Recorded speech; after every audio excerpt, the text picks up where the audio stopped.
Good afternoon, everybody. I want to say a few words about the looming deadlines and decisions that we face on our budget and on our deficit.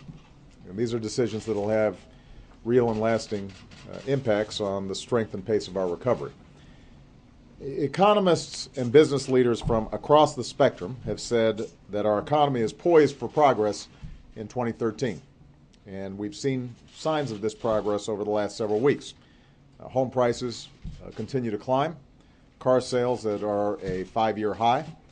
Manufacturing has been strong, and we've created more than 6 million jobs in the last 35 months. But we've also seen the effects that political dysfunction can have on our economic progress. The drawn-out process for resolving the fiscal cliff hurt consumer confidence. The threat of massive automatic cuts have already started to affect business decisions. So we've been reminded that while it's critical for us to cut wasteful spending, we can't just cut our way to prosperity. Deep, indiscriminate cuts to things like education and training, energy, and national security will cost us jobs, and it will slow down our recovery. It's not the right thing to do for the economy. It's not the right thing for folks who are out there still looking for work. And the good news is this doesn't have to happen.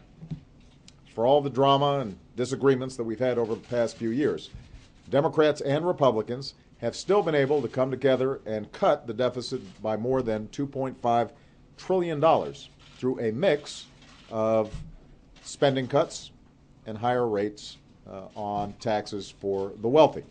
So a balanced approach has achieved more than $2.5 trillion in deficit reduction.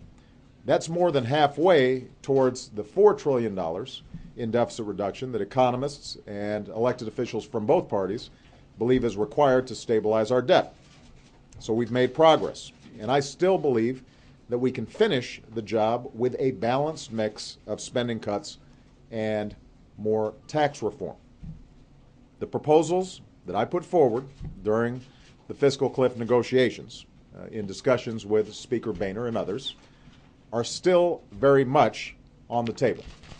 So I just want to repeat, the deals that I put forward, the balanced approach of spending cuts and entitlement reform and tax reform that I put forward are still on the table. I've offered sensible reforms to Medicare and other entitlements, and my health care proposals achieve the same amount of savings by the beginning of the next decade as the reforms that have been proposed by the bipartisan Bowles-Simpson Fiscal Commission. These reforms would reduce our government's bill.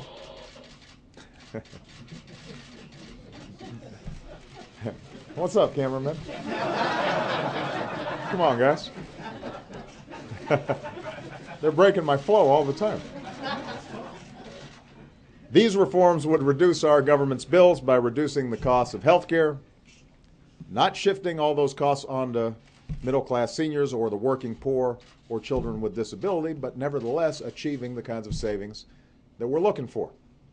But in order to achieve the full $4 trillion in deficit reductions that is the stated goal of economists and our elected leaders, these modest reforms in our social insurance programs have to go hand in hand with a process of tax reform, so that the wealthiest individuals and corporations can't take advantage of loopholes and deductions that aren't available to most Americans.